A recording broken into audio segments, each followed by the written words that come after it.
तर आजच्या दिवसाची सुरुवात ना आमच्या अशा गोड चिमुकल्यांपासून झाली.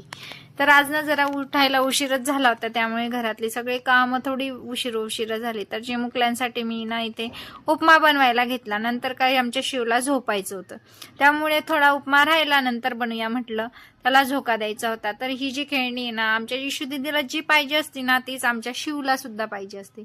तर असं झोका देत देत तो ना झोपी गेला आणि परत मी उपमा बनवायला घेतला.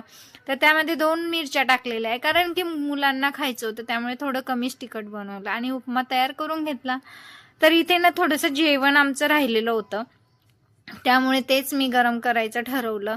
इकडे होती खिचडी, आपली शेवभाजी आणि साबुदाण्याची खिचडी, आणि इकडे बट्ट्या सुद्धा उरलेल्या होत्या, त्या सुद्धा मी तळायला घेतल्या. तर एवढा सगळा स्वयंपाक होता ना, त्यामुळे तोच गरम करायचा ठरवला.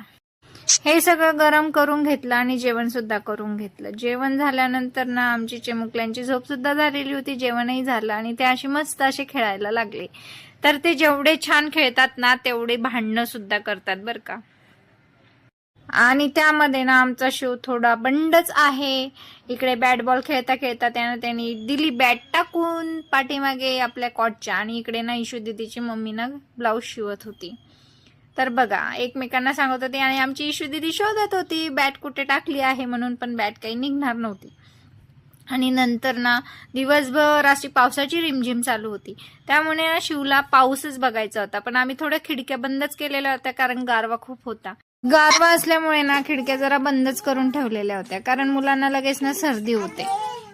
पण मुलं काय ऐकनाच झाले. पण थोडा वेळ म्हटलं खेळा आता, खिडकी उघडली आणि बघा असा पावसाचा रिमझिम चालू होता.